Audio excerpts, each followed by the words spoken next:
What is going on, guys? Welcome back to the PickSwap Media YouTube channel. My name is Sean Barnard as usual, and I'm excited to announce that for this video, we have partnered with WHOP.com, WHOP.com.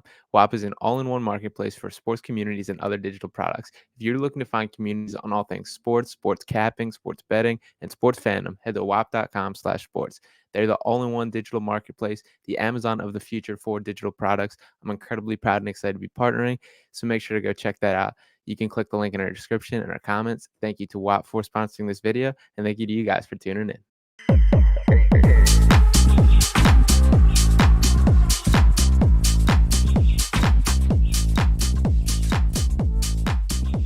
What's going on, guys? Welcome back to the PickSwap Media YouTube channel. My name is Sean Barnard as usual. A little something different here, but I am too excited not to talk about that game as the Philadelphia 76ers just took down the Brooklyn Nets by a score of 137-133. The Sixers have now won 19 of their last 23, cruised up to second place in the Eastern Conference, but this game just seemed to mean a little bit more.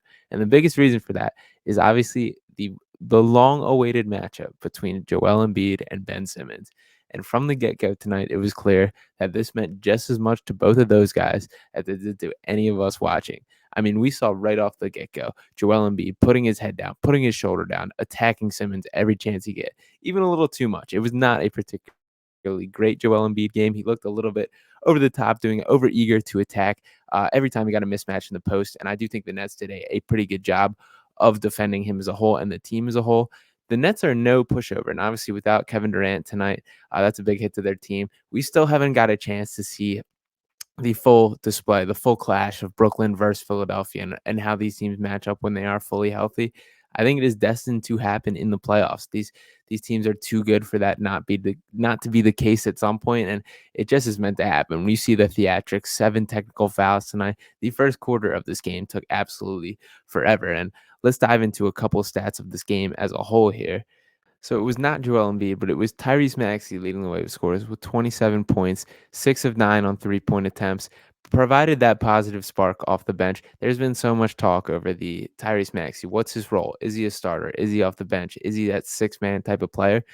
Tonight was a strong indication that that bench type of role might work out just fine. And he brought that spark from the team. He ran that second unit. There's still plenty of time to tinker with it, figure it out. But the bottom line is that was what the team needed tonight, and he brought it. We saw that a little bit from everybody, guys stepping up, and this was not a masterpiece of a performance from either side. Defensively, particularly, there were plenty of holes, just not holding up when it's all said and done. I mean, allowing this many points. Both teams allowing 41 points in the first quarter, first game all NBA season that has been the case. But the Sixers found a way to get it done, and even holding a strong lead throughout most of it, the Nets battled back in the end. It became a close game in crunch time. And that's where we saw James Harden come through. And he ended the matchup 23 points here, 7 assists, shot 5 of 10 on three-point attempts, hit back-to-back step-back threes, which were absolutely huge for this team. And that's the difference. That's what the Sixers team has been needing. They need a true co-star to Joel, willing to take on those chances, take on those opportunities. And he got a little overzealous. He had one that he kind of recklessly threw up when he was feeling himself a little bit, but he also found a way to get himself to the rack. I don't think it was a particularly great James Harden game either, but as much as I'm pointing out that none of these guys had terrific individual games, they found a way to get the job done. And I think that's what makes a good team. That's what proves it, what gets the job done. So I was happy to see it. And I guess like the emotions are finally off of this matchup. There's been so much allure, so much countdown, so much waiting for Ben Simmons and Joel Embiid to finally face off. Well, it happened, and we see it. And this dates back to forever. I think if one thing was proven tonight, it's that those whispers, that those conversations that down the like, is there some hard feelings between Joel and Ben Simmons?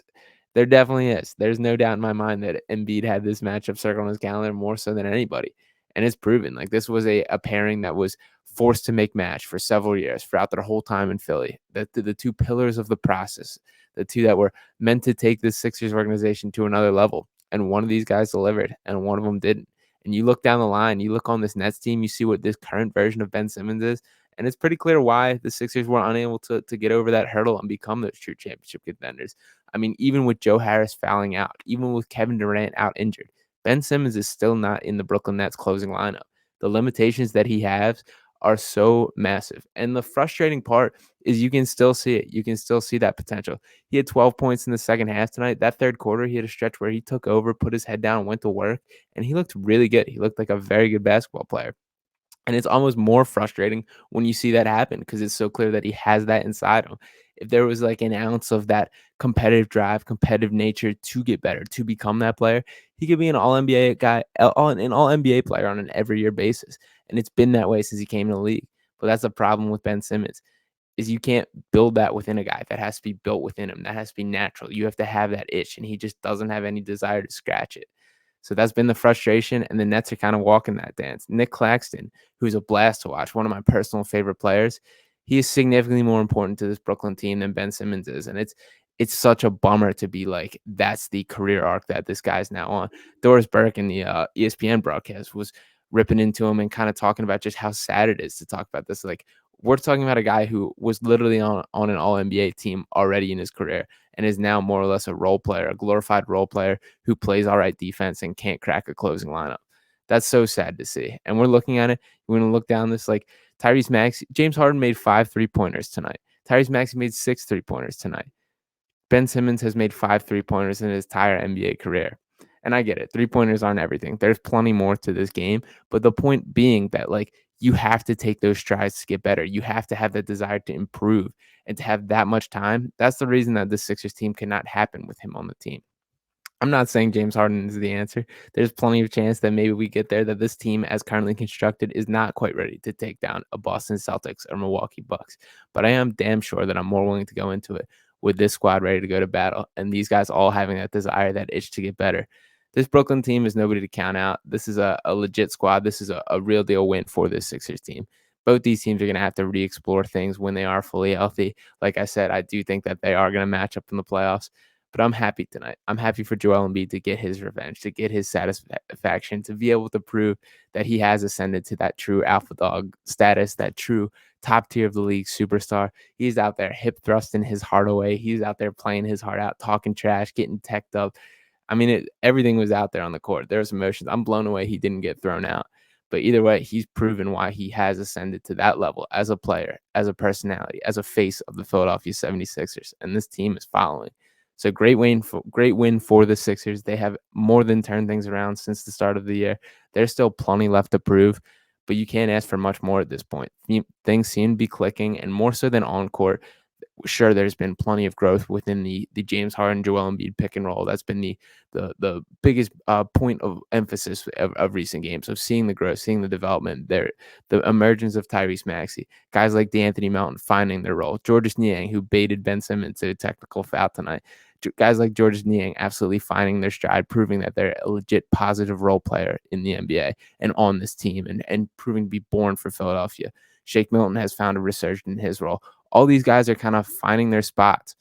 But the bigger takeaway is this identity within the team seems to be changing. There's no longer this rollover, this no nonchalant, this not caring, which we've seen on the Sixers team at times. This team's ready to scrap on a night in and night out basis, and that's going to get you wins in the NBA. And now that doesn't make up for a lack of talent. There's still plenty to prove and plenty to improve on after that game.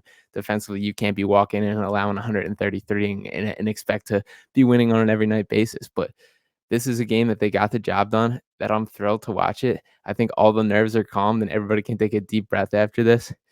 And it's great. So Sixers, keep trusting the process. Joel Embiid, keep doing his thing. Thank you guys for watching this. I'll be back with a more in-depth breakdown of everything going on. Got some awesome trade deadline stuff coming up. Make sure to drop a like and subscribe on the channel. Comment your thoughts. What are your thoughts on that game? What is the future of Ben Simmons? How have the paths of Simmons and Embiid fully divided, and what's next? And appreciate you guys. So drop a like and subscribe. I'll talk with you next time.